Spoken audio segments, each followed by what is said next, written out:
Israel has called the attacks in Lebanon part of a new phase. What is the end game here? I don't see any other ending but war, another war. Israel is doing anything possible to push for a war, and I think that Hezbollah will have to retaliate, and then we are in a war which might also turn into a regional war. It's quite unusual and quite hard to understand how after 1 year of war in Gaza, in which Israel did not reach one of its goals, it repeats the same mistake now with Lebanon, namely to solve problems only by wars. That this troubles me a lot, but I don't see any other way but another war. So do you think a ground operation by Israel into Lebanon is a possibility, Gideon?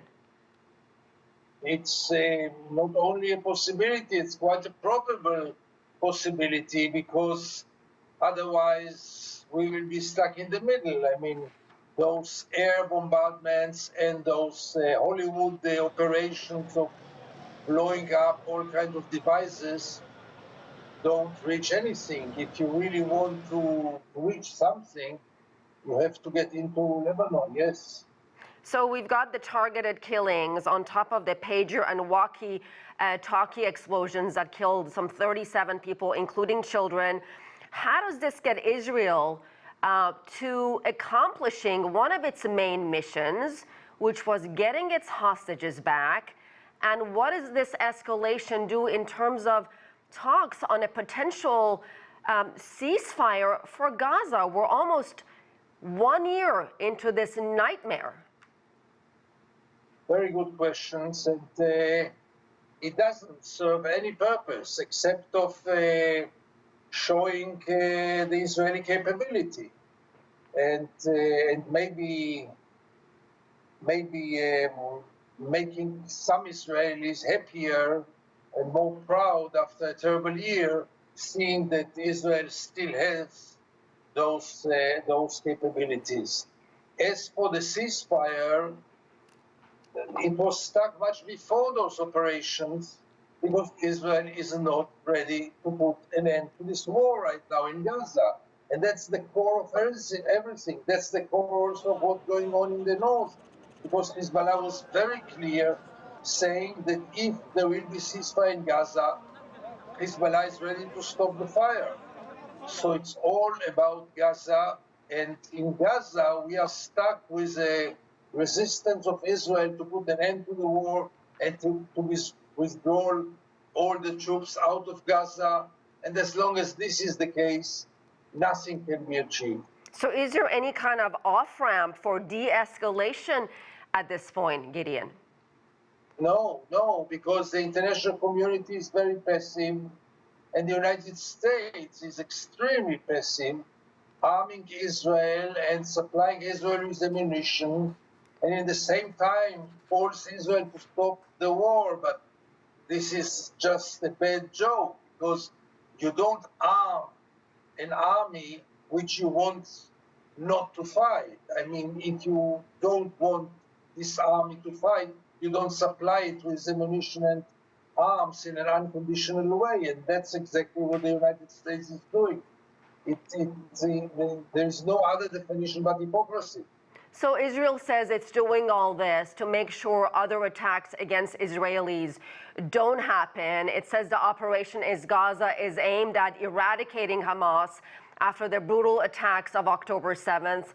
So Gideon, my question to you is, how should have Israel responded in the aftermath of that attack, and also in response to Hezbollah firing rockets in between the Lebanese and Israeli border? On the 7th of October, there were terrible crimes committed against innocent Israelis, and Israel had the full right to react. The question is only what kind of reaction and what benefit does Israel get out of it? Because reacting only for reacting, this is maybe suitable for a children's game, but not for life and death, war and peace. Israel went to an overall war, its most brutal war ever, with over 40,000 Palestinians killed in Gaza, most of them innocent people, 17,000 of them children. Cannot get much more brutal than this. And Israel gained nothing. I mean, except of taking revenge, this war didn't improve the situation of Israel in anything, in any parameter. Israel is today in a much worse situation than before this war. So one can ask, and I'm asking, if this is the case, why to go to this war? Why to launch this war if you see that it doesn't serve your interest?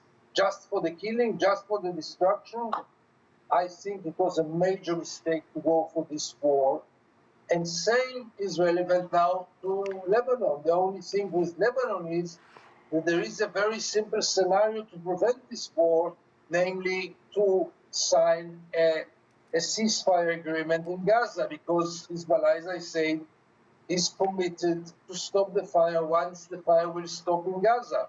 So the key is in Israel's hands. Gideon, we're running out of time, but I also have to ask you about Iran, which of course supports some of its proxies, Hezbollah, Hamas, the Houthis in Yemen. Israel is also suspected in the assassination of Ismail Haniyeh in Tehran back in July. Iran had vowed to retaliate. Nothing yet. Why? I don't know, but the Iranians understand, I guess, that that's a very, very dangerous game. And maybe, I don't know, but maybe they don't want to fall into the trap in which they will retaliate, and then Israel and maybe the United States will attack them. I hope that Hezbollah will do the same. I mean, many times not to retaliate is much more clever and much more fruitful than to retaliate in an endless, vicious circle. All right, we're going to have to leave it there. Gideon Levy joining us live from Tel Aviv. Thank you.